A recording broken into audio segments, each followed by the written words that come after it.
Leitura diária da Bíblia. Hoje, dia 19 de novembro de 2024, iremos ler dos capítulos 1 ao 4 do livro de Atos dos Apóstolos. A promessa do Espírito Santo. Capítulo 1.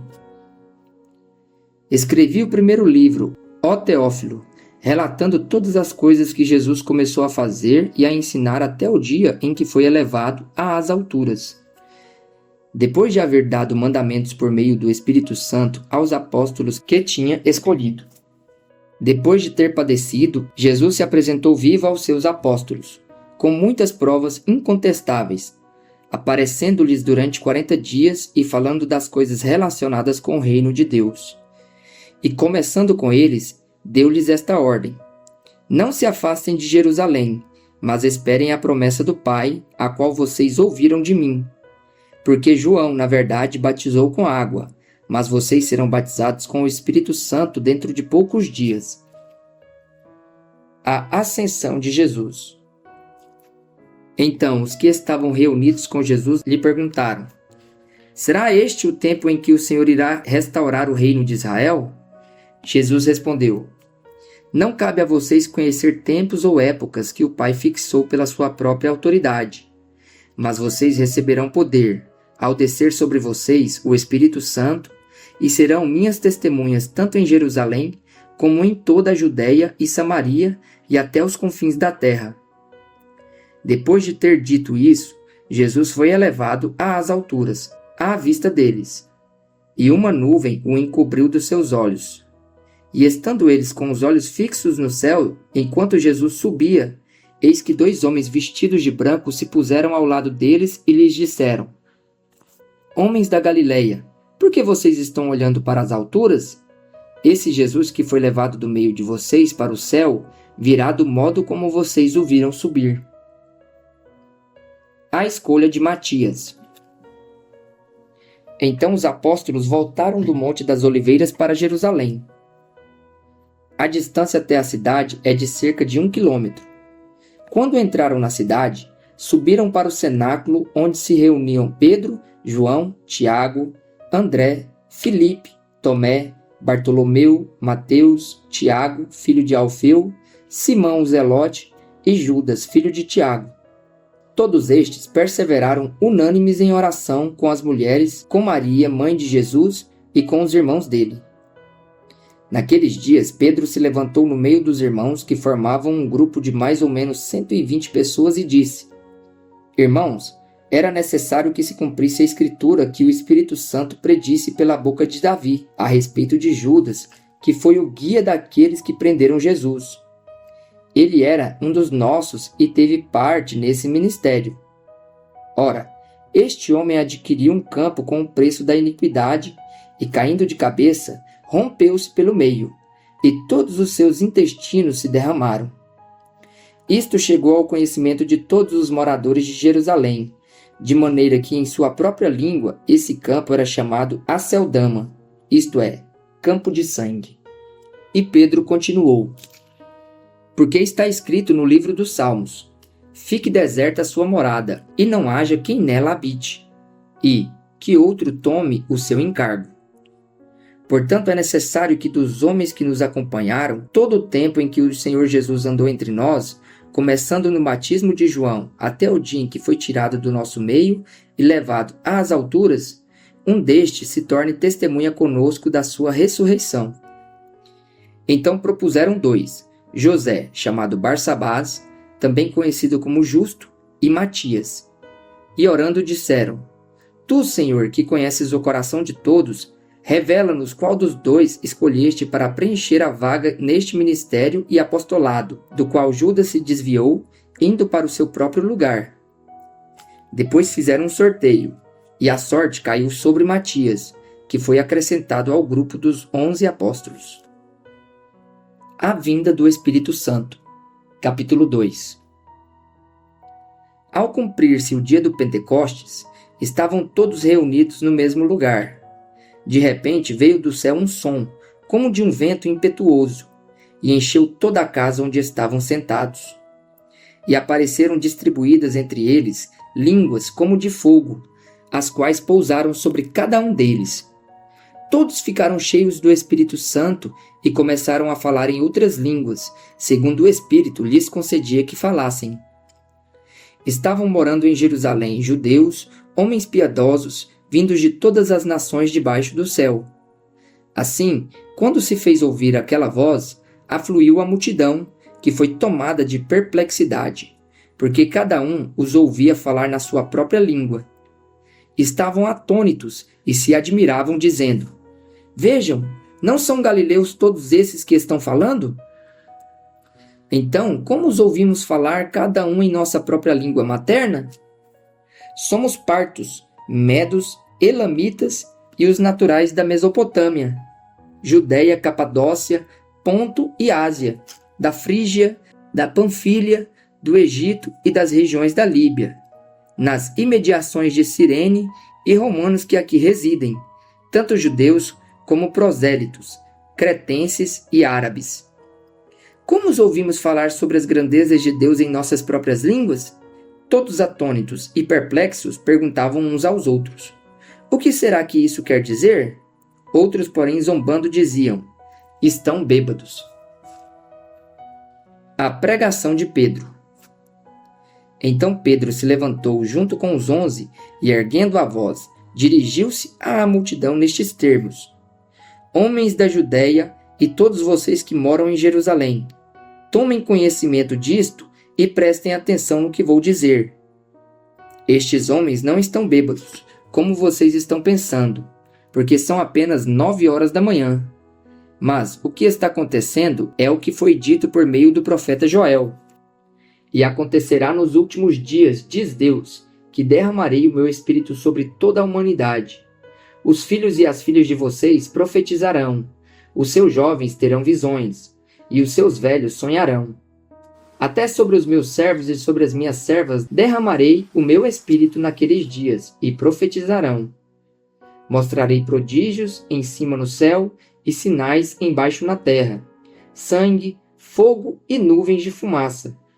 O sol se transformará em trevas e a lua em sangue, antes que venha o grande e glorioso dia do Senhor. E acontecerá que todo aquele que invocar o nome do Senhor será salvo. Israelitas, escutem o que vou dizer.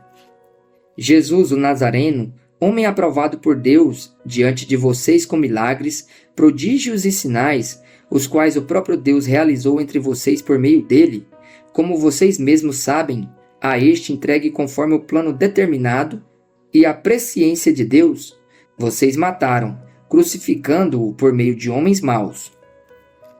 Porém Deus o ressuscitou, livrando-o da agonia da morte, porque não era possível que fosse retido por ela, porque Davi fala a respeito dele, dizendo: Eu sempre vi o Senhor diante de mim, porque ele está à minha direita, para que eu não seja abalado. Por isso meu coração se alegra e a minha língua exulta. Além disto, também a minha própria carne repousará em esperança, porque não deixarás a minha alma na morte, nem permitirás que o teu santo veja a corrupção. Fizeste-me conhecer os caminhos da vida, e me encherás de alegria na tua presença. Irmãos, permitam-me falar-lhes claramente a respeito do patriarca Davi. Ele morreu e foi sepultado, e o seu túmulo permanece entre nós até hoje. Sendo, pois, profeta, e sabendo que Deus lhe havia jurado que um dos seus descendentes se assentaria no seu trono, prevendo isto, referiu-se à ressurreição de Cristo, que nem foi deixado na morte, nem o seu corpo experimentou corrupção. Deus ressuscitou este Jesus, e disto todos nós somos testemunhas. Exaltado, pois, à direita de Deus, tendo recebido do Pai a promessa do Espírito Santo, derramou isto que vocês estão vendo e ouvindo, porque Davi não subiu aos céus, mas ele mesmo afirma: Disse o Senhor ao meu Senhor: Sente-se à minha direita, até que eu ponha os seus inimigos por estrado dos seus pés. Portanto, toda a casa de Israel esteja absolutamente certa de que a este Jesus, que vocês crucificaram, Deus o fez Senhor e Cristo. 3.000 batizados. Quando ouviram isso, ficaram muito comovidos e perguntaram a Pedro e aos demais apóstolos: Que faremos, irmãos? Pedro respondeu: Arrependam-se e cada um de vocês seja batizado em nome de Jesus Cristo para a remissão dos seus pecados, e vocês receberão o dom do Espírito Santo. Porque a promessa é para vocês e para os seus filhos, e para todos os que ainda estão longe, isto é, para todos aqueles que o Senhor, o nosso Deus, chamar. Com muitas outras palavras, deu testemunho e exortava-os, dizendo: Salvem-se desta geração perversa. Então os que aceitaram a palavra de Pedro foram batizados, havendo um acréscimo naquele dia de quase 3.000 pessoas. Como viviam os convertidos? E perseveravam na doutrina dos apóstolos e na comunhão, no partir do pão e nas orações. Em cada alma havia temor, e muitos prodígios e sinais eram feitos por meio dos apóstolos. Todos os que criam estavam juntos e tinham tudo em comum. Vendiam as suas propriedades e bens, distribuindo entre todos, à medida que alguém tinha necessidade. Diariamente perseveravam unânimes no templo. Partiam pão de casa em casa e tomavam as suas refeições com alegria e singeleza de coração, louvando a Deus e contando com a simpatia de todo o povo. Enquanto isso, o Senhor lhes acrescentava dia a dia os que iam sendo salvos. A cura de um coxo em Jerusalém. Capítulo 3. Pedro e João estavam se dirigindo ao templo para a oração das 3 horas da tarde. Estava sendo levado um homem, coxo de nascença, que diariamente era colocado à porta do templo chamada Formosa, para pedir esmolas aos que entravam. Quando ele viu Pedro e João, que iam entrar no templo, pediu que lhe dessem uma esmola. Pedro, fitando-o juntamente com João, disse: Olhe para nós. Ele os olhava atentamente, esperando receber alguma coisa. Pedro, porém, lhe disse: Não possuo nem prata, nem ouro, mas o que eu tenho, isso lhe dou. Em nome de Jesus Cristo, o Nazareno, levante-se e ande. E pegando na mão direita do homem, ajudou-o a se levantar. Imediatamente os seus pés e tornozelos se firmaram, e dando um salto ficou em pé. Começou a andar e entrou com eles no templo, pulando e louvando a Deus. Todo o povo viu o homem andando e louvando a Deus, e reconheceram que era o mesmo que pedia esmolas assentado à porta formosa do templo.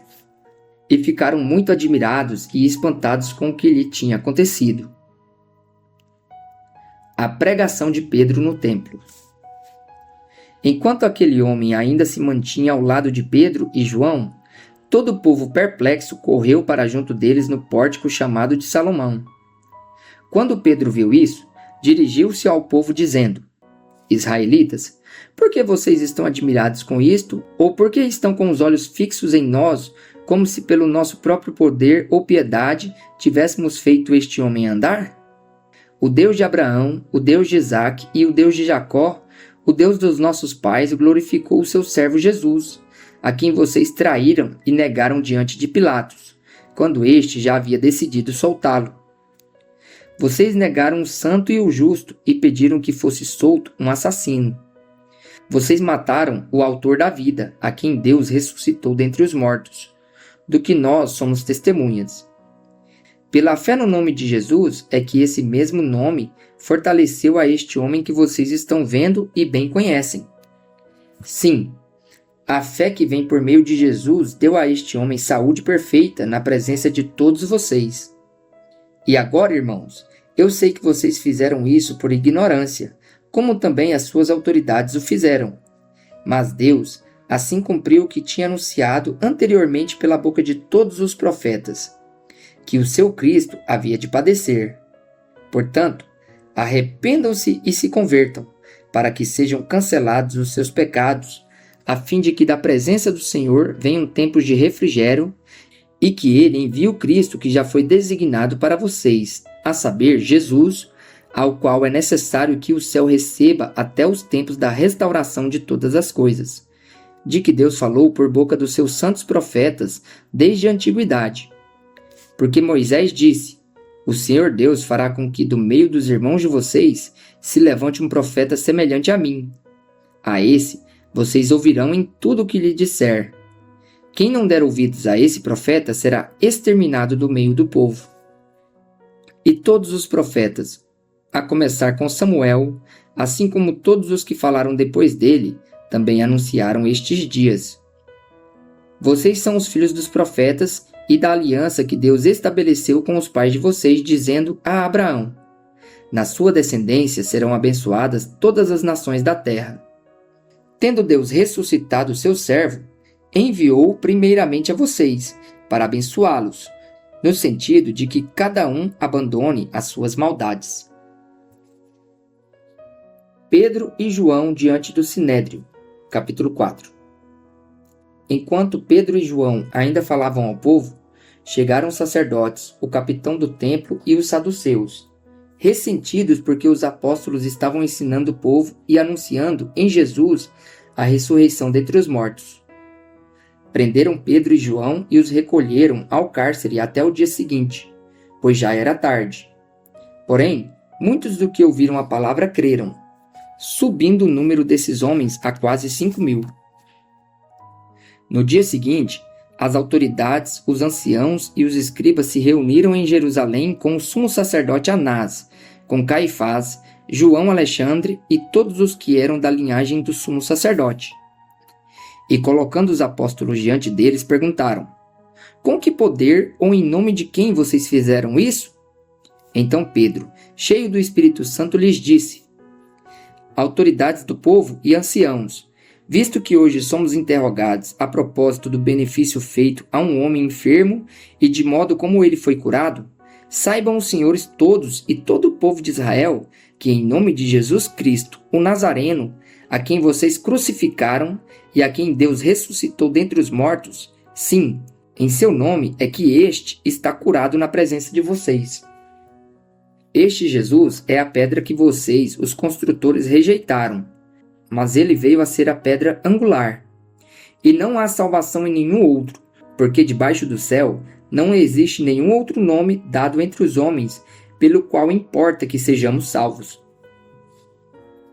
Ao verem a ousadia de Pedro e João, sabendo que eram homens iletrados e incultos, ficaram admirados e reconheceram que eles haviam estado com Jesus.